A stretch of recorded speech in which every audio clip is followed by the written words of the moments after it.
And you are live. Good morning, everybody. Mike Skelton here from the Greater Manchester Chamber, and welcome to our 2020 Legislative Symposium. Really happy to have you all joining us. I'm coming to you live from the Chamber office here in downtown Manchester in our new collaborative hub space that we were planning on having a grand opening of this year, but we're excited to show you in 2021. And in the meantime, it makes a great backdrop for today's program. This program is a special event meant to make up for the fact that we were unable to host our typical legislative dinner back in the spring with our legislative leadership and local legislative delegation, as well as the business and government reception we typically do around this time of year with a lot of our local officials here at the Chamber office.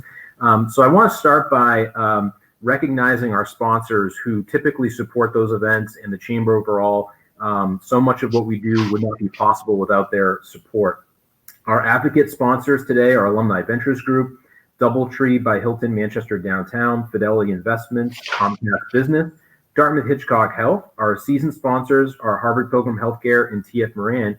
And our presenting sponsor today is Eversource. And we're going to have a chance to hear from our friends at Eversource in the break after we get to through our first speaker. We have two great speakers that we're super lucky to have this morning. As many of you may know, it's been a very, very busy week as the legislature starts to get itself ready for the 2021 legislative session. So we can go right into our first discussion. We're honored and excited today to have Senate President Senator Chuck Morse with us today to start off today's discussion. Senator Morse, thank you so much for joining us and taking some time this week. Well, thanks for having me. Go ahead. I was going to say, I know maybe you could share as a start that it has been a busy week because you had Organization Day for the legislature just on Wednesday. And for members who may not be aware, could you share just what that process is and what was the action that the legislature took to kind of get yourself ready to do business in a few weeks here? Well, several things happened there. I think the fact that the legislature hasn't been meeting in person for a while now kind of played a role in how we solve some of these problems. We were going to the University of New Hampshire with the House and the Senate. That was going to happen no matter what. They had it set up, I thought, in a fashion that would meet standards, far exceeded anything that the public would have expected.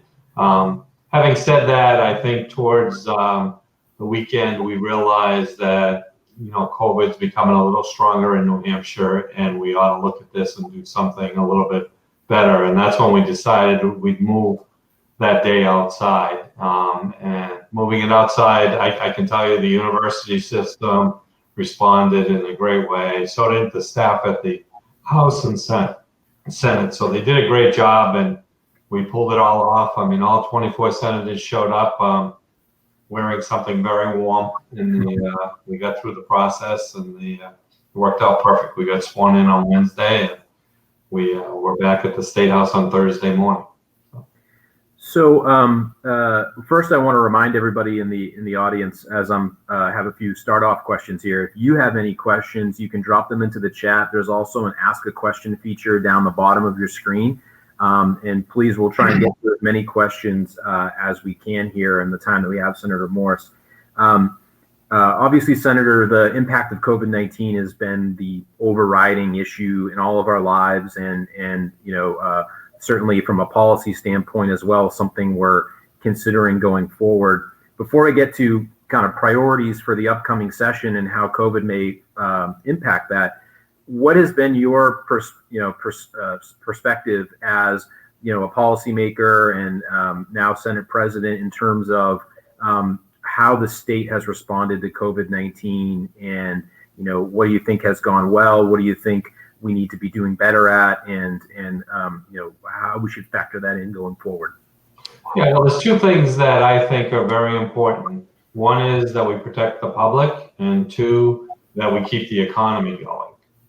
To me, those are things that, as we make decisions, that's the way we should move forward. I think the governor's done a great job with a steady hand I think when the legislature starts to look at the financials, which we're going to start next week, whether it's revenues coming in or spending, I think they're going to see that the state's in pretty good shape, especially compared to our neighbors. You're going to see that it's very distinct if you look at the budget right now. But we will start that right away. And I think as we go through this, it's all about keeping a steady hand, assuring the public that we're on top of it. And I think Governor Sununu's done a great job of that. Before we jump into issues again, one piece of news that came out this week that following Organization Day, one of the things you do is announce the committee assignments and who's going to be working in what committee. And that's important for organizations like ours because, there's certain committees like the Commerce Committee that a lot of issues that we care about flow through. And I wonder if you could kind of, go behind the scenes for our members and just share as part of your role, how do you decide, those assignments and factor that into kind of putting the Senate in position to do its work for the year? Yeah, I think there's a lot of work in the Senate that goes into it because it's not just Republicans. There's Democrats that have expertise in certain subject matters. I think it's important that, we use that in the Senate because you need all 24 voices to guide New Hampshire, to be honest with you. Two of them that three of them I'd like to talk about today. Finance is going to be headed by Gary Daniels. He certainly has worked with me before. I think he understands me. I'm not exactly the kind of guy that doesn't want my hands on it. So he allows me to do that. It's going to be a bigger committee this time. In order to fit myself on it, I put 7 people on there. But I wanted that committee to get started right away. So Senator Daniels is going to try to have that committee doing meetings like this. We'll be using some format. I think this one is a little new for me, but we'll probably be using Zoom next week to review last year. I think it's important to start there from a budget point of view. Along with that, Senator Guider is setting up a meeting next week to review the revenues, which have been very strong in New Hampshire. I mean, I know we have problems, which I think are problems that we need to study because those industries are hurting right now, especially rooms and meals tax problems, which it's pretty obvious why. So we're going to start that next week. And then along with that, Senator Reagan is going to chair the Capital Budget Committee, which I made a decision. We have several purchases to make in government to make sure that the buildings provide the right atmosphere to come into because of COVID. One that needs to happen right now, I just approved that RFP 5 minutes ago before I came on this, but those items are going to go through capital budget and we'll decide how we want to fix the State House. This has been a long-term problem with both buildings, the LOB and the State House, and we need to treat it like that. So we will have his committee get started on it right away. Is that something in terms of the committees doing virtual meetings that do you anticipate that carrying into the session for a good deal, or is that going to be kind of a dynamic week to week, day to day type of thing? No, basically, and I'll speak for the Senate only at this point because we were not going to start our meetings with the House until next week. But as far as the Senate's concerned, in the month of December, we'll be handling our meetings with Zoom. I mean, the senators will be allowed in the State House and they're moving in their offices right now. That should be completed today. But the meetings that I've asked them to set up, I've asked them to do in some kind of technology like this. And it looks like Zoom's coming to the top for this. In January, the 6th and 7th, we have constitutional issues to deal with. So we will. We haven't signed that deal yet as to where we're meeting. I think we have to be careful here. We have to watch and see how the House, the Senate, the Governor's Council and everybody reacts as we go through COVID. So we'll announce that shortly, but we're not ready for it.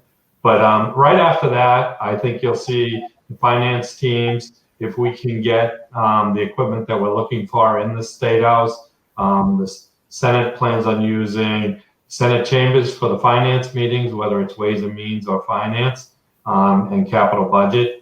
And then room 100 and room 103 will be for the policy committees. It'll be a little slower to bring back policy committees.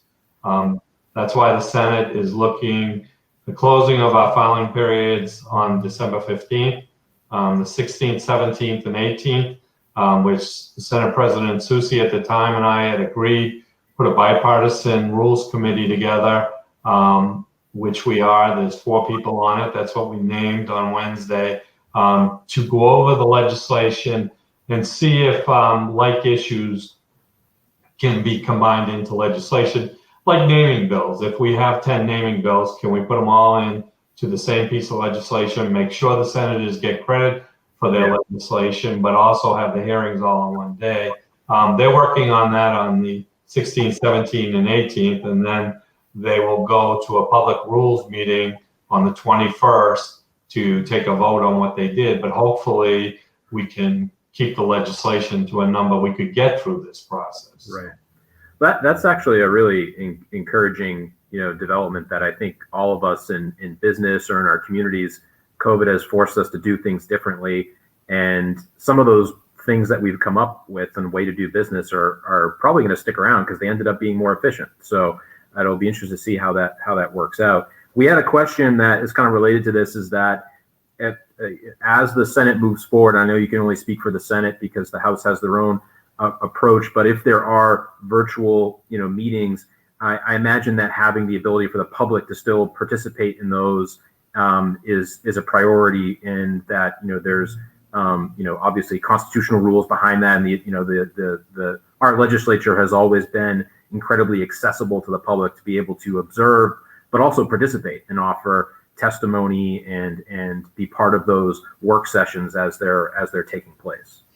Yeah, for the last 6 months, I've been through quite a few of these meetings. I mean, my life's changing too. I think it's pretty obvious what we've been successful with and what we haven't. So I think as we get into January, the intent is that the legislature come in to the building, especially in the beginning of January with the finance teams. We will make sure the buildings are secure for them for that. I don't think we'll be inviting the public in. In fact, we won't be in January to the building, and that means we won't be inviting lobbyists in either. So as we go through the processes that I believe the Senate needs to study, there's a lot of issues there. I mean, senators will now be having meetings on telephones and having meetings on Zoom. We have some teachable moments here that we have to start to work with senators that don't do this every day. So we'll start to go there. But as for how the public will respond to a committee meeting or a hearing, we're going to make that totally accessible. I think the thing that needs to happen is the senators need to get back, get to know each other, get to talk a little bit about issues in public, so that things like this can happen and you can tell us, we like what you're doing or we don't like what you're doing. Right. So to touch on issues a little bit that I know it's still early and the legislative submission process is underway. You mentioned in terms of COVID, those kind of 2 priorities of public health, but also keeping the economy going. Are there any early priorities that you have specifically on the economy and what policymakers could do in the short term in the 2021 session to ensure that the economy stays going, but also rebounds? I mean, we have a lot of industries that are hurting right now that I know there's work happening at the federal level, hopefully as well, but is there anything that you think should be a state policy priority to help the economy rebound in 2021? Well, I think the 2 things tie together, and you're not having me on this show long enough for the answer to that. But I'm going to tell you this. In the water issues that I've been involved with for the last 3 or 4 years, we've learned a lot about working with the local communities and making these partnerships with businesses. And I think as the federal government starts to talk about solving the problems in the whole country, New Hampshire is probably in better shape. But if you look at the fact that everybody as a whole in the country needs help, I think New Hampshire will get more than its fair share in funding that I think we need to put to work right away. There'll be a lot of one-time projects. We saw this happen before back in 2008, but I think we'll be ready for it. And I think there'll be a big connection between business and the community and the government. And that relationship has worked for us on the water projects, and I think you'll see that start to happen on things like bridges and roads, and there's a whole bunch, there's a list a mile long that people are talking about right now. But I think what New Hampshire's doing is preparing for that. Along with that, I think New Hampshire's been very sensitive to the fact about closing businesses. I was just on a call with the governor that he made it clear on that call that we have no intention at this point of closing businesses. I think the protocols that are in place in New Hampshire are the right ones, and it's working. Everyone's going up in COVID contact, we can see that, but I think New Hampshire's doing a good job, and I think the people in New Hampshire are responding quite actually. So it's great. We're starting to, we had a lot of policy priorities that our state was thinking about before COVID, and then, the legislature, when COVID hit, had to, essentially shut down for a while, and there were a whole list of issues and bills that probably would have, passed that ultimately went away. And I'm wondering if there are ones that stick out to you that are priorities to bring back this year. I think one issue that I know the Senate had taken a number of actions on was around workforce housing. And there was bipartisan legislation that had advanced related to that. And we see workforce being one of the challenges we had pre-COVID, and it'll be an issue post-COVID, and housing is related to that. So are there, comment on that issue, but are there other issues that, got tabled or sidetracked and ultimately, died because of the way last year's session ended that you think are priorities that need to come back this year? Yeah, there's a lot of it, because in House Bill 1234, I think there's probably close to 80 items, give or take.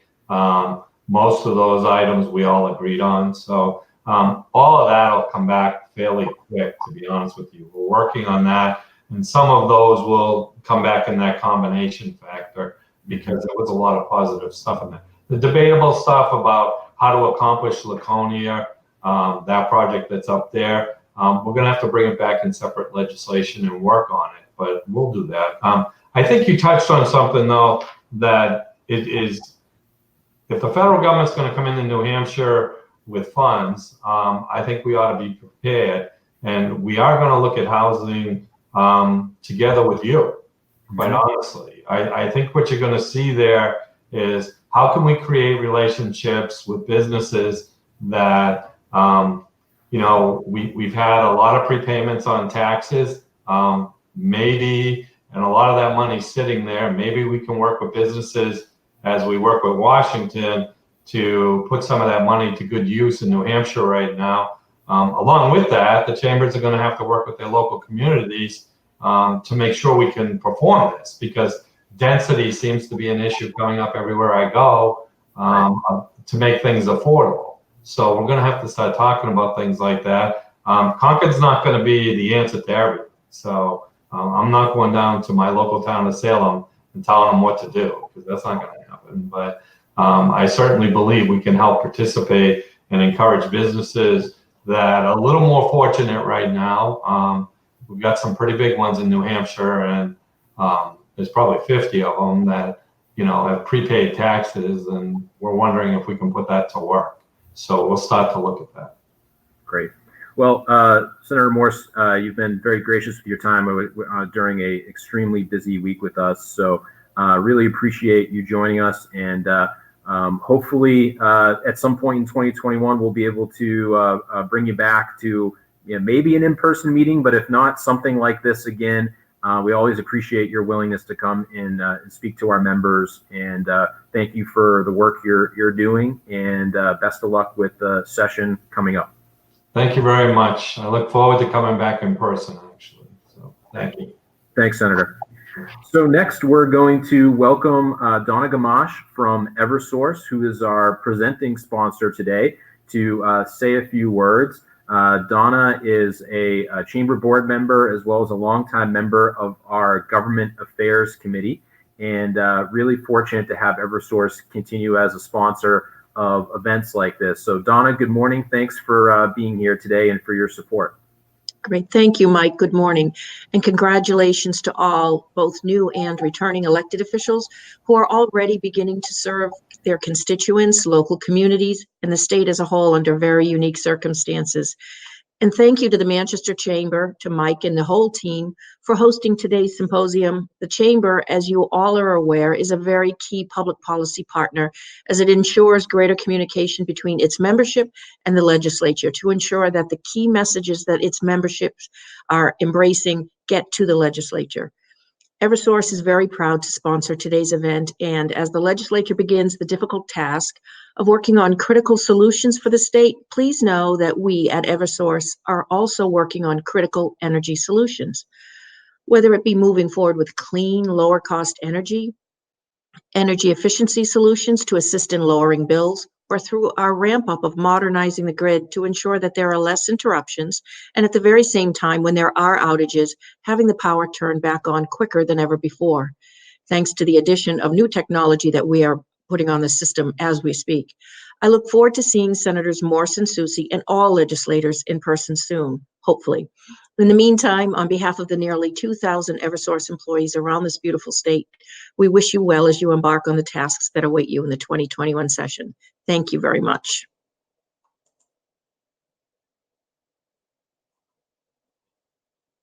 Donna, really appreciate your support and partnership, and I can't thank Eversource and all of our sponsors enough for helping us make programs like this possible and supporting the Chamber in its mission to ensure our business climate is strong and healthy and thriving. So in just a moment, I'm going to welcome Senator Soucy on to continue our conversation. And then I want to remind folks that after Senator Soucy wraps up her conversation, Gina Powers, who is our government relations consultant, is going to join us for a little bit more of a conversation about upcoming issues. Good morning, Senator Soucy. Thanks for joining us. Really appreciate you taking some time today. Good morning, Mike. Great to see you, and also great to see Donna Gamache and the other good folks who are sponsors of this event. And I know it's been a really busy week, so I appreciate you taking some time. And but it's right at that point in time where the legislative session really starts to come together and starts to gain momentum. And I'm wondering if, to start, I wanted to ask you the same question I asked Senator Morse, that, you know, of course, with everything in life, COVID-19 has been, you know, the driving storyline for business, for our personal lives, for how the legislature has had to operate. What's your perspective on how the state has been able to respond, you know, how we're doing as a major policymaker in the state? You know, what are you concerned about going forward as we look towards the next couple months? Sure. Well, in the short term, I think overall our response has been good. I do think that all of us need to be concerned about the surge, the number of cases growing rapidly. One thing that's very important to remember is that all of us have a sense of personal responsibility in this, and doing the basic hand hygiene, mask wearing, distancing is something that can help to manage that as much as possible. I think the first part of our coming session is going to be about continuing to manage COVID, unfortunately.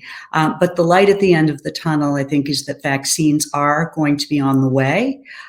Certainly the distribution of those will have to be prioritized. But once that begins to happen, we'll be able to look towards the future and building back some of the losses that all of us have had to suffer as a result of COVID-19. Senator Morse was commenting on this morning that because of COVID, the legislature is going to have to continue to operate differently for a period of time, and the Senate and the House each, you know, have to determine their own course of action. And of course, you know, with a body of 400 versus a body of 24, it's a very different calculation. What's your perspective on the best way to go about doing that? And, what are some of your priorities in ensuring that, you know, the legislature remains accessible to the public and that, business is able to get done in a expedient fashion, given all that we're working through? Sure.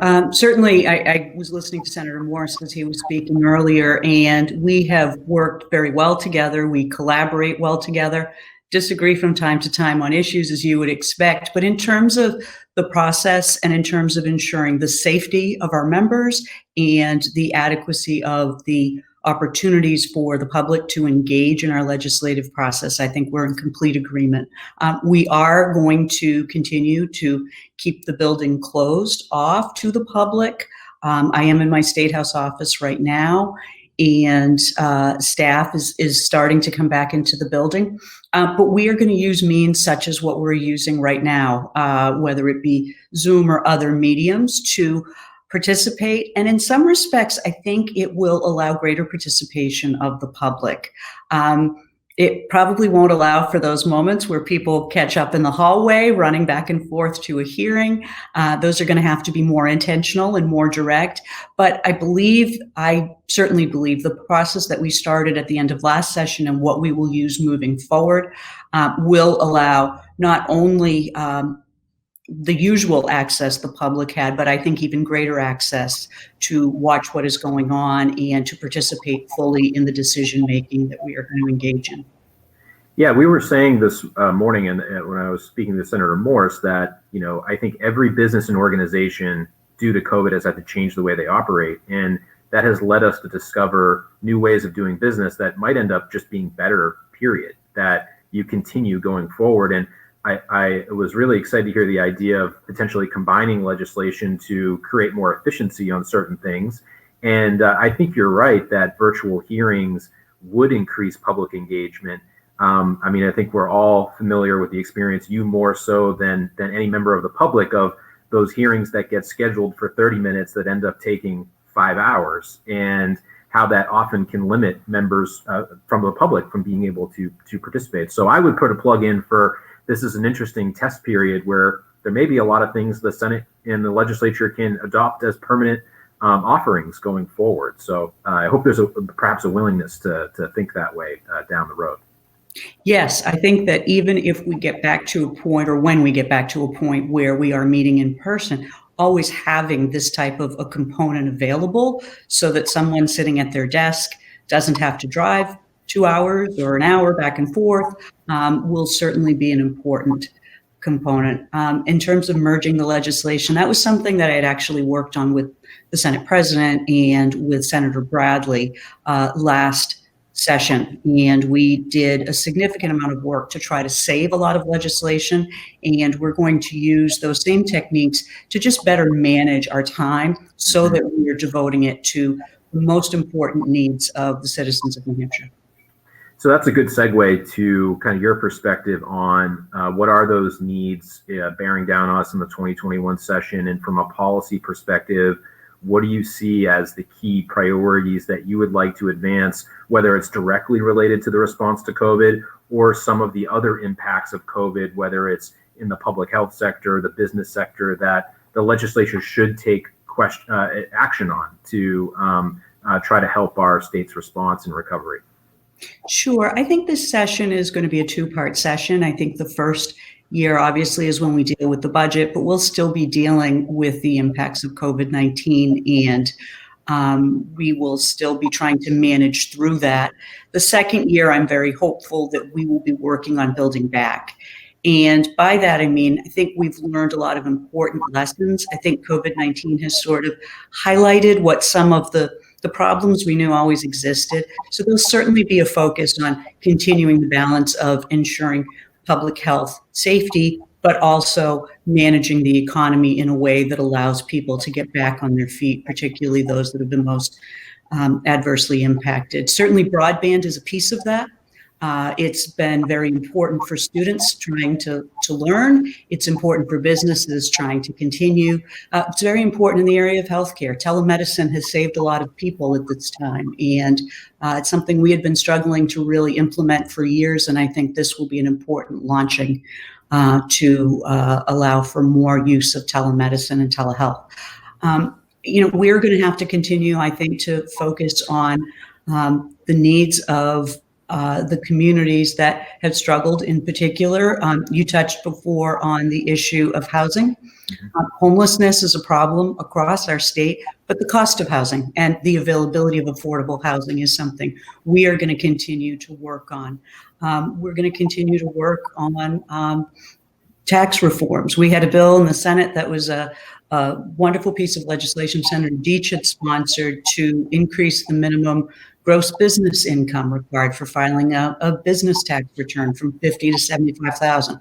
Trying to help small businesses, trying to help cut through some of that red tape is something we're going to continue to work on as well. The state budget, you alluded to that, and that's typically in a regular legislative session would be always the overriding issue that really defines a lot of activity. COVID is certainly shaping that, but that has had a big impact on state budget considerations. And Senator Morse alluded to the fact that the impact thus far here in New Hampshire appears to not be as severe as it's been in other states. But I wonder if you can kind of prognosticate a little bit on how you see that shaping up and some considerations on the table or issues that you were concerned about with COVID impact on the budget and how that might shape that outcome. Sure. As Senator Morse said, I think the budget is going to be the primary issue, and it's going to be the issue that we begin our work on. The Finance Committee, Ways and Means, are going to get to work first before even some of the policy committees begin to meet. I think one of the focuses we have to really ensure we don't lose sight of is that there was a lot of good work done in this previous budget cycle to sort of build back some of our key institutions, more education funding, more direct aid to cities and towns, efforts to enhance our infrastructure here in the state. We can't lose some of the progress we've made, and obviously every budget presents tough choices. This one will for sure. But I think that we need to continue to build on some of those accomplishments that we made with an eye towards, as I said, rebuilding in those areas that have been particularly hard hit by COVID-19 pandemic. Looking ahead, what do you see as kind of the policy issues outside of the budget that once we hopefully are through the dire public health element of COVID-19, which is, as you mentioned, there's a light at the end of the tunnel with vaccine distribution and some encouraging news that by Q2, Q3 of this year, if successful, that's going to bring back some level of normalcy from what we saw before. You touched on workforce and homelessness and housing. Are there other kind of major priorities that were really top of mind that maybe just are unrelated to COVID that you think we need to bring back up onto the top of the radar that have kind of fallen on the back burner over the past year?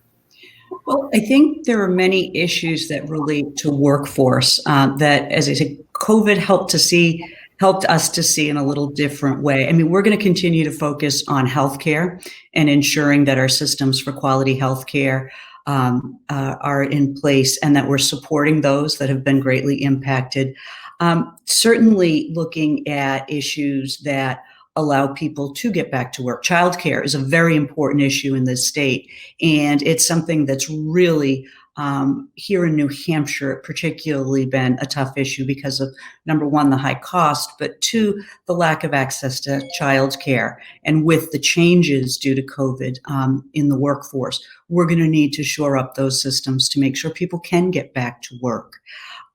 Certainly, safety and security of our environment is always an issue. We did pass legislation to ensure better water quality, but we're going to have to continue to advance in those areas. I did touch on broadband already as being critical.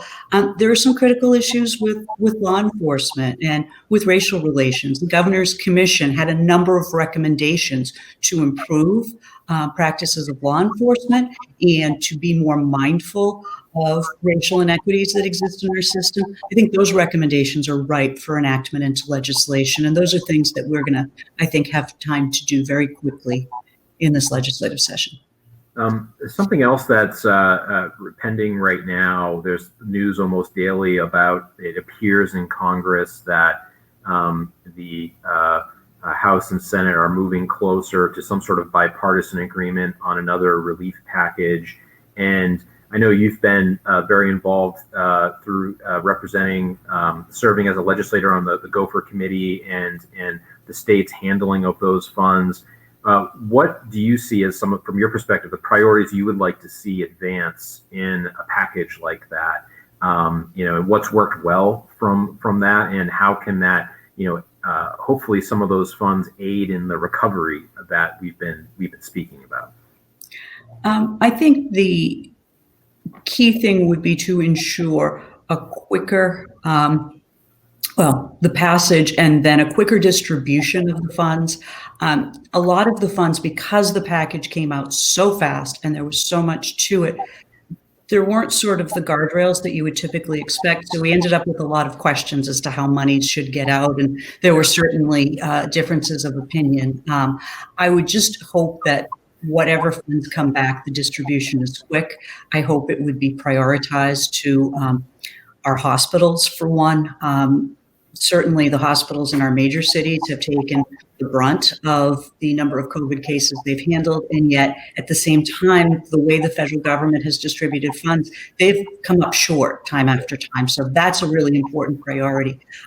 Just better guardrails on the PPP program, making sure that people that fell through the cracks last time or that had difficulties get first priority in getting those funds so that they can reestablish their businesses, and certainly shoring up employment security and those benefits so that we don't see that huge bump that likely would incur as a result of such a depletion of those funds. Do you have a sense of, obviously coming out of the election, there was a lot of change, and every time we have a legislative session after an election, there is an education period for all the newly elected legislators in both sides. And you being a veteran legislator, have been through that process many times before. How do you feel about the Senate coming together in your caucus and working with the Senate? But then, any thoughts on many folks don't realize that the House and the Senate, aside from partisanship, have their own relationship in working together. And how that functions has a big impact on the ability of the legislature to get work done. So I guess have you seen any indications there? Are you optimistic? Do you have some concerns about how that will play out, and particularly in this challenging environment where you're not all together necessarily in the same building as much as you might, and have a chance to build relationships? Mm-hmm. We have had orientation for new members, both the Senate and House conducted those. So there was an opportunity for people to begin to meet each other. And as Senator Moore said earlier, we are assigned to our office space here in the building. So there is a little bit more collaboration. Look, the fact that we have a 24-member Senate allows for greater collaboration. Senator Morris and I have the utmost respect for each other. We've worked well together. When I was Senate President last term, with him as Senate President this term, that relationship will continue. And I think the Senate will continue to be a body where, although we have differences, we have our debates respectfully, and we are all in this to try to make a difference for the people of the state of New Hampshire. The House, just by virtue of its size, it's not a criticism, it's a harder body to manage because it is so large, because individual members can be free agents, can sort of, go off and do whatever they want. There are challenges to that. And the fact that we only have 2-year terms, the fact that we don't compensate members, we're all volunteers getting $100 a year. Yeah, there are some quirks in that. But at the end of the day, I always, believe the glass is half full, and that people who come to this body come to it with the hope of making a difference and serving the communities that we were sent to Concord to represent. But as I said, Senate with 24 people, I just have a great deal of confidence in our ability to work through major issues and problems and be responsive to the needs that come up during this session. Well, Senator, I really appreciate you taking some time and spending it with us this morning. I know it's been a really busy week. And as I said to Senator Morse, I think we all hope and look forward to the opportunity to being back together in person, hopefully at some point in 2021, if not continuing virtual conversations like this. It's always been, I think, one of our most important activities at the Chamber to connect our members with our policymakers and have an opportunity for engagement like this. And I really appreciate you always being an active participant in that. Well, thank you so much, Mike. Thanks to all the folks that participated today. Thanks to your members, the sponsors, and I look forward to continue to working with the Chamber and working on the important issues that face individuals, businesses, and our communities here in New Hampshire. Great. Well, thank you, Senator. Appreciate you joining us, and we'll talk again soon. Great. All right. So next, I'm going to bring on Gina Powers from RYP Granite Partners, Rathyon Pignatelli. Gina is our government relations consultant and has worked with us for a number of years. And so for those members who are joining us who are not part of our government affairs committee or have not attended a legislative event in the past, the Chamber is one of only a few business organizations in the state that has government affairs representation.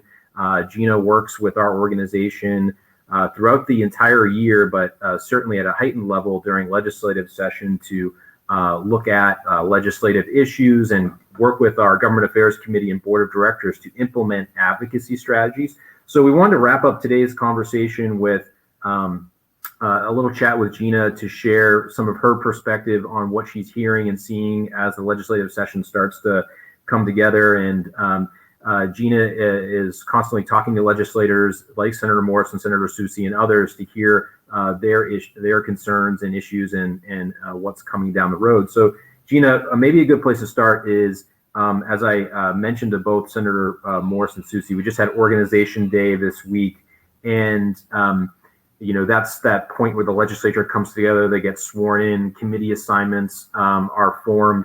What did you take away from Organization Day in terms of how this legislative session is going to get off to a start? Sounds like they're making a lot of changes to how they're going to operate. That's right. And thanks, Mike, for having me. I think that obviously it was unprecedented the way that Organization Day went this year.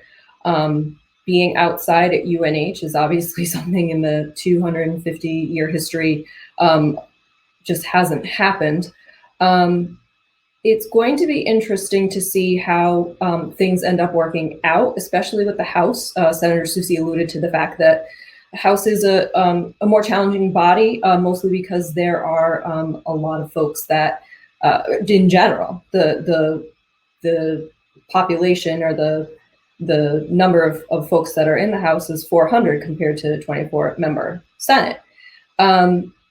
This year, you're going to see, and I think we've seen it in the news a little bit, there are going to be a lot of different factions, particularly in the Republican caucus, that are going to make things challenging. There are, I believe, 91 members of the Freedom Caucus. And if we think back to maybe when Representative Bill O'Brien was Speaker of the House several years ago, there were different factions that worked, that tried to sideline some things or waylay some things. And I think that this session is not going to be any different. I think the governor and the Senate president and the Speaker of the House are going to have to work together to get their priorities done. And I think, as some Senator Soucy said and Senator Morse, it's going to be the budget. It's going to be COVID-related legislation to get businesses back to where they need to be. And I think for the business community, taxes will also be something that will be considered. There was discussion back in June of a reduction in the BET and BPT, and I think that's something that's definitely going to be on the table as legislators look to what revenues look like coming into the state. I think right now we're at approximately a $250 million deficit. The number keeps changing. So we'll see. There are going to have to be some real creative solutions that the Republicans are going to have to come up with to balance the budget. I thought it was interesting that Senator Morse noted and Senator Soucy noted that they're going to start with the budget and focus on that.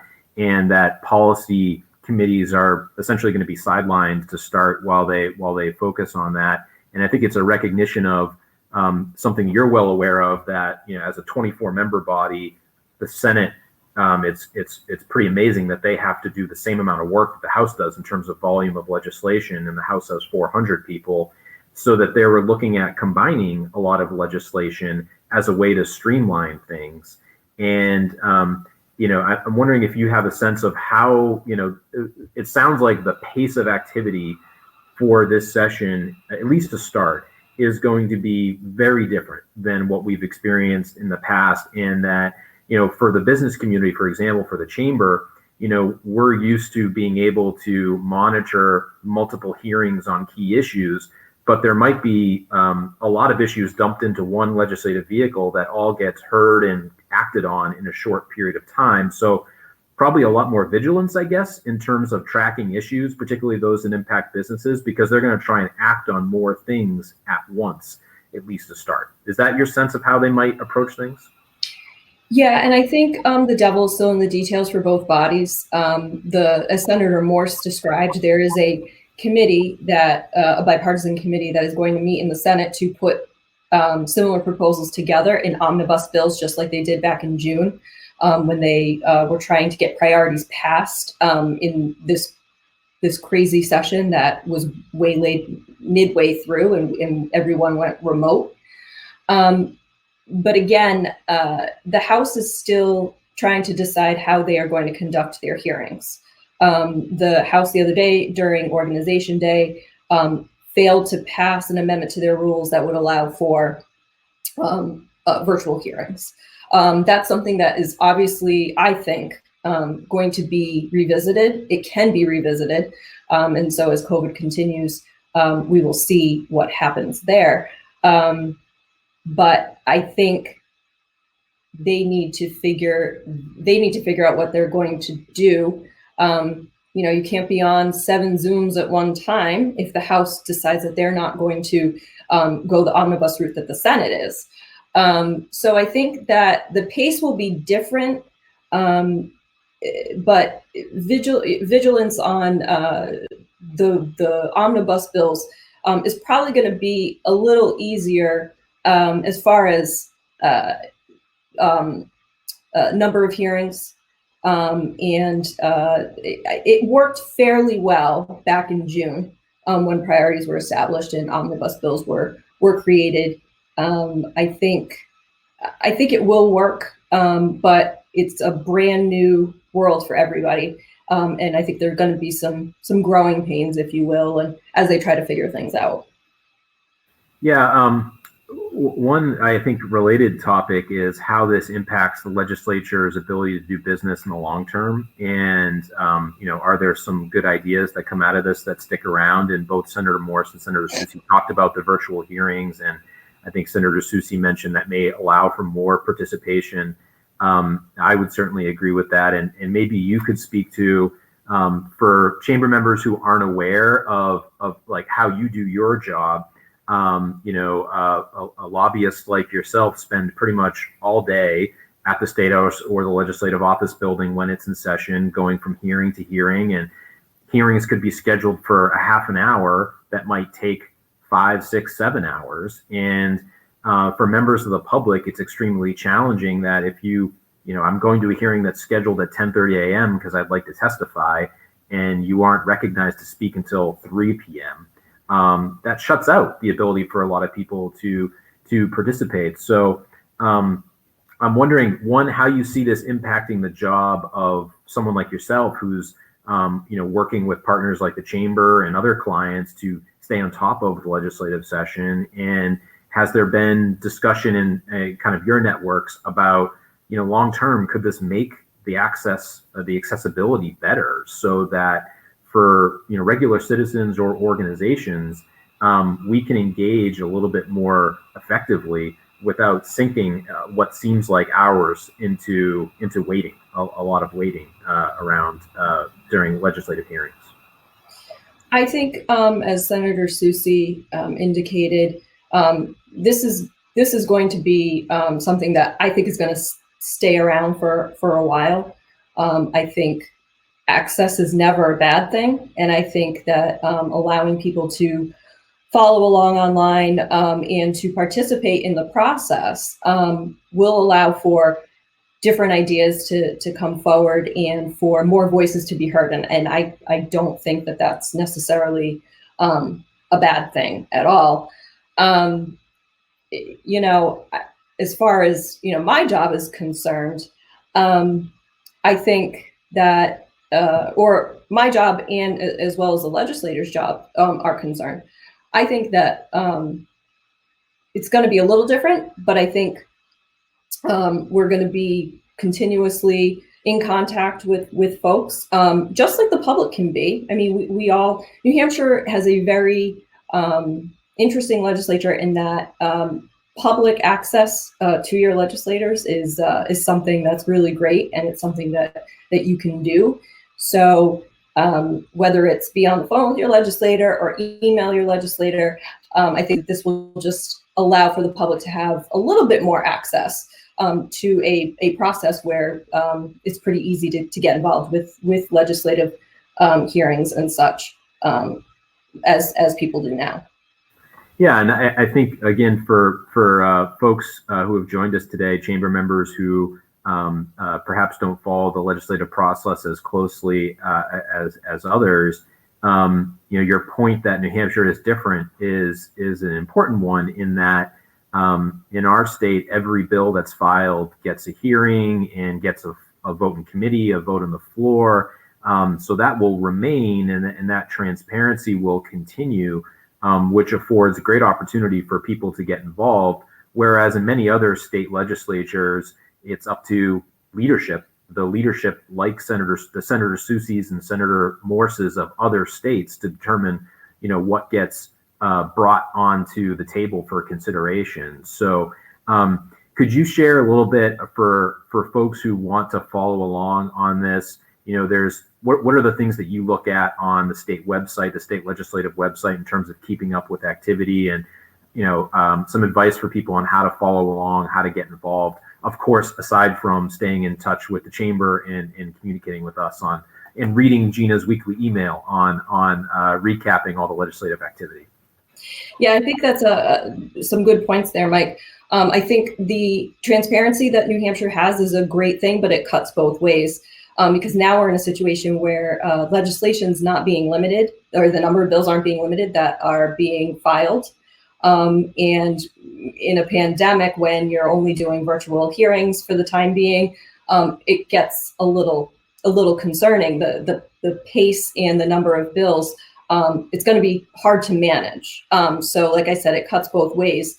But if anyone is interested, if you Google General Court, New Hampshire, or gencourt.state.nh.us. It's a pretty user-friendly site. You can go on there.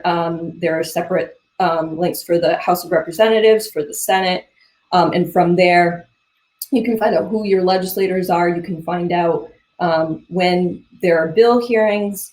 You can also find text to bills on that website as well. It has definitely gotten more user-friendly.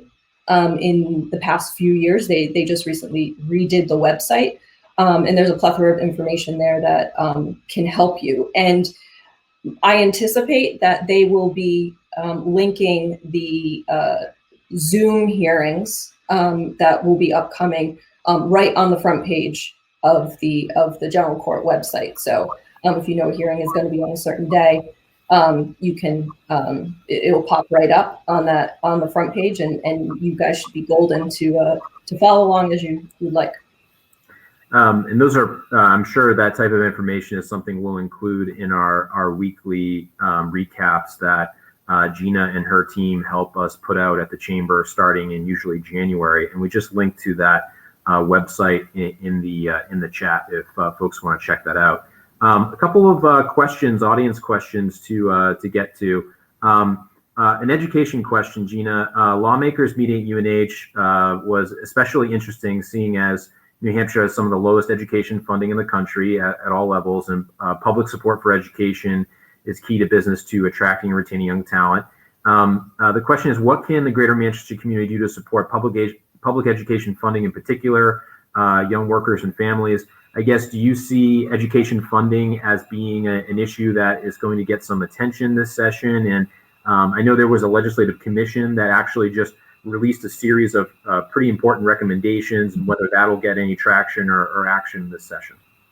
I think that, Mike, you pointed out that there was a commission that was tasked at looking at this. And I think that the report was 180 pages, had some good recommendations in there. I think that the discussion will begin again on this issue, particularly because it's a budget year. And those two things tend to go hand in hand, and there are usually there are funding mechanisms that are included in the budget, or at least discussed every 2 years. But I think that it will be a discussion. I'm not quite certain that it's going to be resolved this year. I think it's a pretty big undertaking, and depending on what other priorities arise and how COVID goes, that, you know, it will be discussed, but I'm not exactly sure if there will be any change, or at the end of the day, if there will be something new that comes out of all of this. And we'll try to find that in our recap email, a link to that education funding report to share with people, because it did make news recently and is was the product of a pretty extensive commission. You know, I think the open question for going forward is whether there's the will to act on some of those recommendations and what that looks like. Another question, comment, and Gina, this kind of feeds into the budget discussion, and maybe you could comment on what you're hearing on budget-related issues at the state, because that's always obviously a focal point, as both Senator Soucy and Morse mentioned. Meals and rental income was down $364 million last year. In the fourth quarter and first quarter of 2020. Down 162 million. Our revenue is down 30% since November 1st, and anticipated to be down next year as well.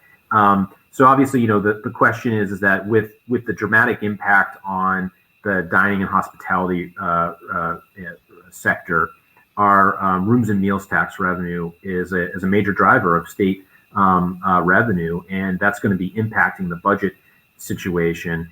You know, of that $250 million deficit, is, you know, what are some of the things feeding into that? You know, what do you think solutions or considerations they're looking at for that revenue gap? And obviously, it sounds like, you know, in terms of recovery, as soon as those meals and revenue numbers recover, that's going to help the situation, but we can't predict that right now.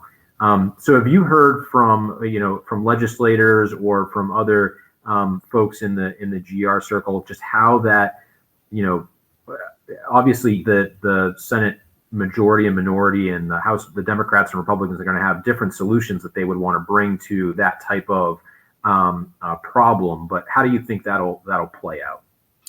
So I think the governor has been pretty consistent with his message in saying that he doesn't like new taxes or fees. I think that will continue through this. I think they're going to have to get creative in some ways. And I think they're going to, most of the, I should back up a second, most of the deficit is due to tax revenue, whether it be meals and rooms, which is obviously a big one, whether it has to do with how business taxes were filed, that is kind of what's happening there.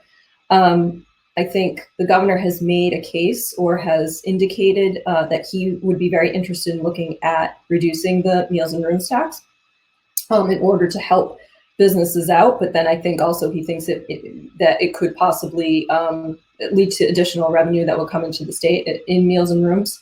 I think that the legislature is open, or they are definitely listening to that. There was a session that I attended several weeks ago with the House and Senate Ways and Means Committee and the Department of Revenue Administration, where they were interested in seeing what the revenue estimates were for that, and the department didn't have them at that point, as this is something that's not really going to be, it's not discussed yet, it's not proposed yet. Additionally, I think they'll look at other ways of revenue, whether it be through more lottery prizes or lottery games, or whether it be, it could really be anything else. But I think you're going to see more of becoming creative with revenue drivers rather than increasing any taxes. I don't think any of that is going to be on the table.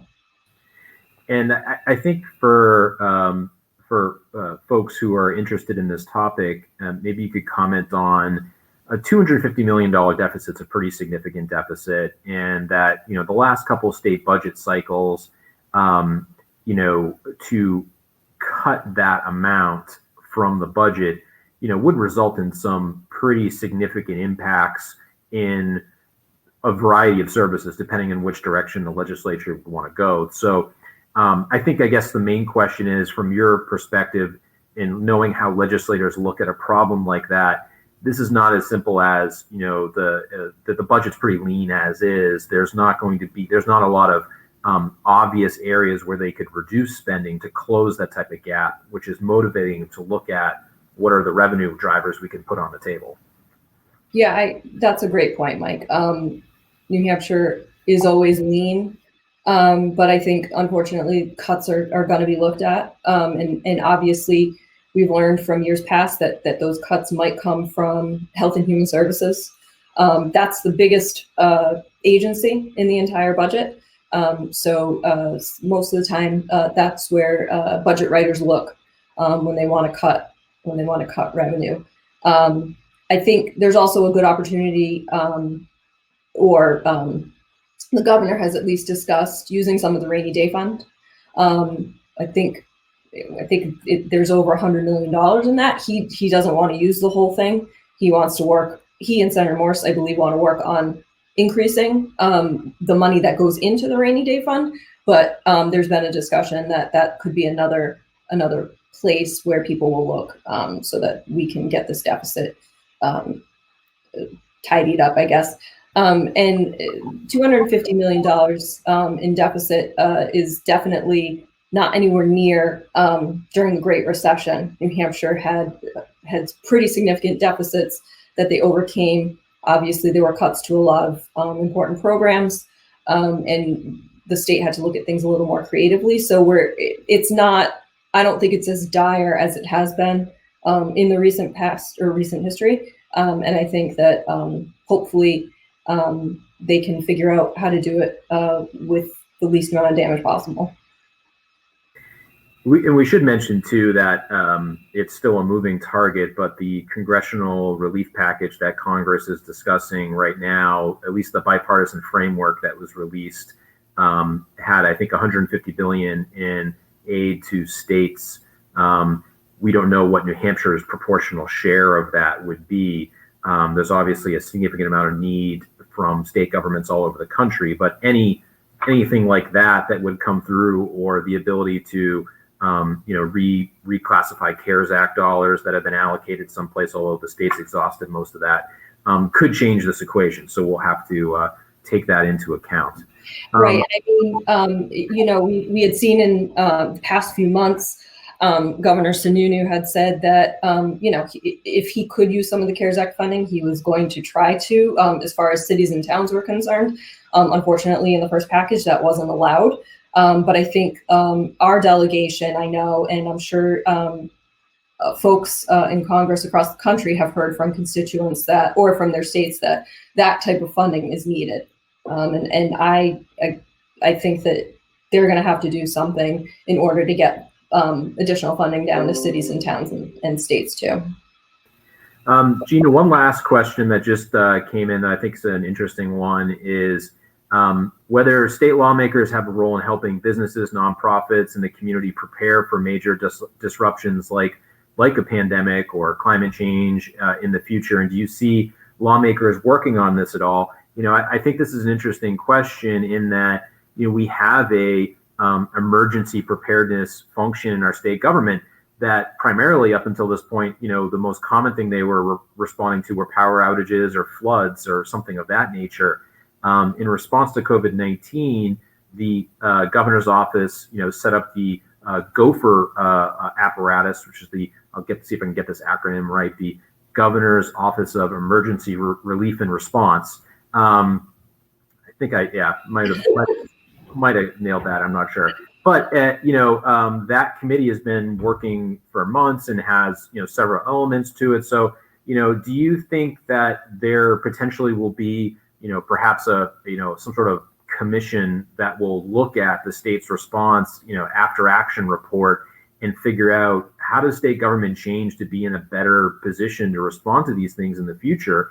That Gopher committee has set up, I think, in the neighborhood of 30 different support funds and programs, and the Department of Revenue is administering the Main Street Relief Fund, and state government kind of adapted on a dime to do some of these things that they probably weren't necessarily set up to do. So I don't know if it's too early to have that conversation, but do you think that's something that will be on the table that they'll consider at some point? I think it might be a little too early to have the conversation, but I agree. I think it's something that needs to be discussed. And sort of tangentially involved in that is the governor's power under RSA 445 relative to states of emergency. There are a number of proposals in the House that have or that are, the discussion is going to be had whether the governor's authority is too much and whether the legislature needs to come back in and have some sort of checks and balances over that. Gopher was a result of the power that's given to the governor under RSA 445 or 4:45, I should say.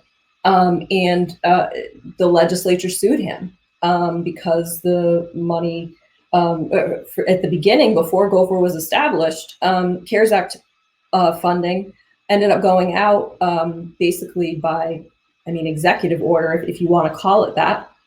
The governor, without any sort of consultation with folks, sent out some of that money. So I think from an emergency preparedness perspective, I think there's probably some lessons that have been learned, and that discussion will probably take place. But I think there's also this whole other issue with how the governor handled this, given what the statute allowed him to do.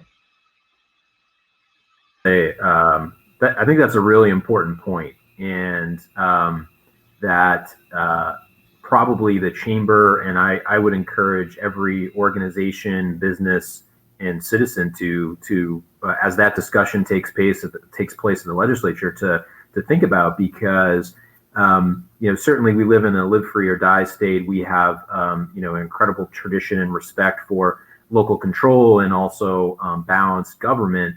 But in the time of an emergency, that RSA is there for a reason. The governor has emergency powers for a reason. And,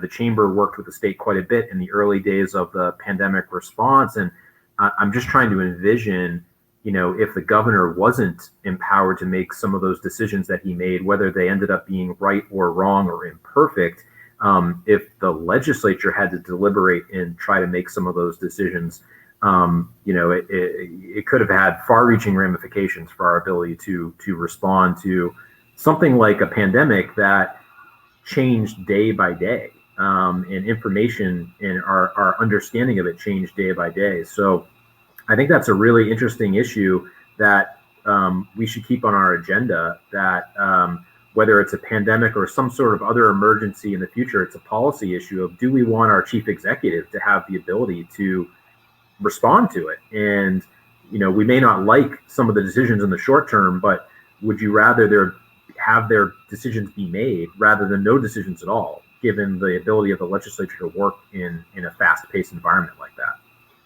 Right. It definitely speaks to the 424 person general court. Obviously, the pace is a little slower here than I think in other bodies across the country, strictly because of the size of our legislature. And that's something I think they're going to have to consider. If it's not the legislature, then who will it be? A smaller committee How can we have those appropriate checks and balances moving forward? I think none of us could have been here a year ago and thought that this was going to happen. And most of the time, the state of New Hampshire doesn't really think about things until, unfortunately, they're here. Relative to funding, we kind of always have fast fixes, and we put things off. We continue to put things off, and I think now these issues are really going to have to be deliberated. Well, Gina, thanks for joining us, and thank you for all your work. And I would encourage everybody with a couple of takeaways that starting up in January, each Friday, we issue an email called Capital Insight that kind of recaps what's happening at the legislative arena from the chamber's perspective. And Gina and her team have a great amount of commentary in that. It's a really handy weekly recap of what's happening. So I would definitely encourage everyone to follow along on that because there's going to be a lot happening, and whether it's specific policy issues that we've touched on this morning or the broader discussion here of how the state responds and who's making those decisions, I think there'll be a lot of interesting things for us to consider as a state and as a community. And also I would put a plug in for our Government Affairs Committee meeting, which we are going to be resuming our meetings starting in January. We'll be meeting virtually to start, but I would welcome any member to join and participate in those discussions. If you have an issue you're concerned about, you can always reach out to Gina or myself and say, hey, what's going on with this legislative issue? I'm concerned about how it may impact my business. That's what we're here for. That's what the committee's there for. And we want to be sure to help you navigate and understand some of these issues as they're on your plate. So thank you, Gina, and thanks to everyone for tuning in. We look forward to seeing you soon at another virtual event. We actually have our winter forum next week on Wednesday. We are hosting a forum on diversity, equity, and inclusion on December 9th. I think Heather just dropped the link right in our chat. It is free and open to everyone in our community. Would encourage you to go sign up, and we look forward to seeing you at that, and also hopefully seeing you in person at a chamber event soon. Be safe, and we hope to see everyone soon. Thanks, everyone. Have a great day.